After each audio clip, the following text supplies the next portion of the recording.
About 10,000 years ago, humans started farming, and it marked one of the most important events in all of history. Society shifted from nomadic hunters and gatherers to permanent farming communities. The result was the birth of civilization. Though there have been major accomplishments in the millennia that followed, society was still based on farming in the early 1700s. In the next 300 years, the world changed dramatically due to the Industrial Revolution in ways often unimaginable before. Today, we look at the rise of the Industrial Revolution in modern history. Now we turn to Britain, the first industrialized country in the West. Though we're focusing on Britain, the following list of requirements is possible for any nation that would need to become industrialized. First, there were agricultural improvements. Suffice it to say, less people were required to produce more food. The surplus population was then able to become the new class of workers. Second, financial institutions were in place. Britain had a central bank and a credit system to raise funds. Third, Britain had capital, that is cash from global trade. Fourth, they had a growing middle class of entrepreneurs, and also aristocrats existed that were willing to participate in the new business ventures. Britain, through luck, also had some of the key resources needed for the Industrial Revolution, including coal and iron. It also possessed a good transportation network. It was a fairly small country, but had numerous rivers and good ports. The government supplanted it with new roads, bridges, canals, and later railroads. The government was also fairly liberal and supported business enterprises. Lastly, Britain had the world's largest empire at the time, which provided raw materials to make products and markets to sell finished products. In short, Britain was well primed for an industrial revolution.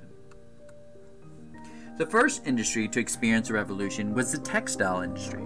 People always needed clothes, but before the revolution, production was done in the home using labor-intensive means, basically hand spinning and weaving. With the Industrial Revolution, production was moved to factories and skilled laborers were replaced by machines.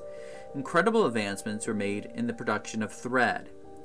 James Hargreaves invented the spinning jenny in 1764, which made it possible to spin multiple spools. Then Richard Arkwright invented the water frame in 1769, which was powered by water, not humans. Then the two features were put together in 1799 by Samuel Crompton to create the spinning mule. The net result was 200 to 300 times more thread could be produced by these machines than by hand. Now that thread could be produced quickly, inventors had to speed up the process for weaving. The flying shuttle was invented in 1733, but the real achievement was the power loom in 1787 by Edmund Cartwright. Now cloth could be made by machines. This resulted in a huge shift in labor. The number of power looms in 1813 was about 2,400. And in 1850, there was over 250,000 power looms. The reverse happened to hand weavers, with 250,000 existing in 1820 and only 3,000 in 1860. The profession was eliminated by technology. I certainly hope no machine replaced your teachers. Maybe it's a bad idea to put these videos up on YouTube. Next thing you know, I'll be replaced by computer. In addition, as time progressed, the machines moved from people's homes to larger institutions, factories. Initially, they were located near water, but with advancement of steam power, they could be located anywhere. There was also a huge increase in the demand for cotton.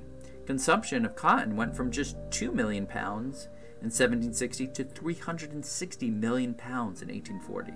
This, of course, was behind the revival of slavery in the American South. Needless to say, the price of clothes dropped, and the amount of clothes people purchased increased accordingly. New fashions appeared to trick people to buy new clothes. At least, that's what I tell my wife. People started wearing underwear. Wool, handmade underwear just didn't cut it in the past. Also in the past, people only had 3 or 4 outfits. Highly functional, handmade, and expensive. Now think about how much clothes you have. But there's some outfits you own that you've never even worn. pre-modern people seen your closet would imagine you were royalty. That's the Industrial Revolution in a nutshell. We become more productive because of advancements in technology and the organization of labor. Another shift was the way work was done. Before the Industrial Revolution, you had to work yourself or use an animal. In a few cases, wind or water power was used. That all changed with the steam engine. Historians like to bicker about who invented the steam engine, but primitive models existed since ancient times, though not practical. It was Thomas Newcomen, and in particular James Watt, who made improvements to the engine to make it useful in industry and transportation. In short, the engine would burn coal to heat water, producing steam, which then moved a piston. You could have as much power as you wanted, limited only by the amount of coal, and thus began our addiction to fossil fuels. Pre-modern building materials were wood, brick, and stone, but in the 19th century ushered in the age of iron. Iron had been in use since the Hittites in ancient history, but methods had not improved much. That changed with new technology in the Industrial Revolution, and a switch from charcoal to coke or coal, resulting in stronger iron and more efficient production. In 1740, there was only 17,000 tons of iron produced in Britain. By 1850, it had increased to 3 million tons, more than the rest of the world combined. Iron was used in machines, buildings, and transportation networks. In addition to the revolution in production, a transportation revolution was also occurring. It began with better roads and new canals. The key factor, however, was railroads. A system of rails was first used in mines to move material by humans and animals, but in 1825, the first rail line was built in Britain, moving coal at 15 miles an hour. 5 years later, the first passenger line opened up between Liverpool and Manchester. By 1850, there was 23,000 miles of railroads around the world. Railroads changed the world. It facilitated faster travel at lower cost and increased communication and mobility of people. People in Britain could go to London for the day or to the shore for a summer holiday. Naturally, trade increased and helped create a market economy, with one area specializing in a product and it being transported throughout the whole region or even throughout the whole country.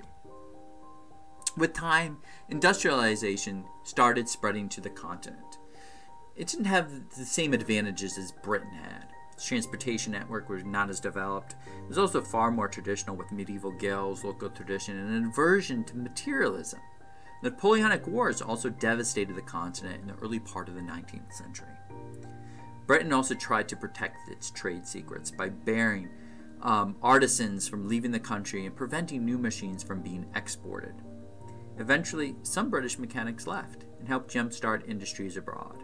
In the next generation, native mechanics replaced British ones, and technical schools appeared, especially in Northern Europe. Industrialization of the continent took a different form, with larger government involvement and control, higher tariffs to fight the cheap British imports, larger corporations, and an emphasis on heavy industry over textiles. Americans also industrialized under different circumstances. One contribution was the refinement of production techniques. First, using interchangeable parts. That is, rather than having a master craftsman to produce a single unique item, the production is broken down into small parts, easily produced by semi-skilled laborers. Eli Whitney is often credited for being the first to use interchangeable parts to produce guns for the U.S. government, but in reality his guns were not completely interchangeable. This would later be combined with the assembly line in the Second Industrial Revolution, used famously by Henry Ford. Soon the textile industry developed in the U.S. North. Samuel Slater, a British apprentice, brought the technology to Rhode Island and created the first water-powered mill there. Francis Cabot Lowell traveled extensively in Britain in the early 1800s and was able to recreate the machines in the United States.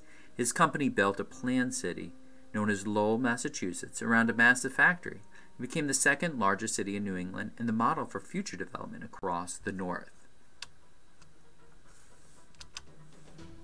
One further development in American industrialization was the advent of the steamboat. Several steamboats had been developed in Europe, but none had a lasting impact. In 1807, Robert Fulton launched the Clermont, a boat that ran from New York City to Albany, and it was the first commercially successful steamboat line. Within the century, steamboats would revolutionize river and ocean transportation. In 1851, the world's first fair opened in London. It had over 100,000 exhibits and 6 million visitors. It was supposed to show off the technological achievements of Britain and its wealth. At the time, it was producing, that is, Britain was producing one half of the world's manufactured goods. The Crystal Palace, constructed out of iron and glass, was the centerpiece. In an act of defiance, it was built over a row of trees, showing man's dominance over nature. It was the height of the Industrial Revolution. The impact of the Industrial Revolution is hard to quantify. It was marked by increased productivity due to new machines and technology, as well as improvements in production and the rise of factories and division of labor. There was also a transportation revolution with railroads and steamboats, creating increased mobility, communication, and trade. These changes had a profound impact on society.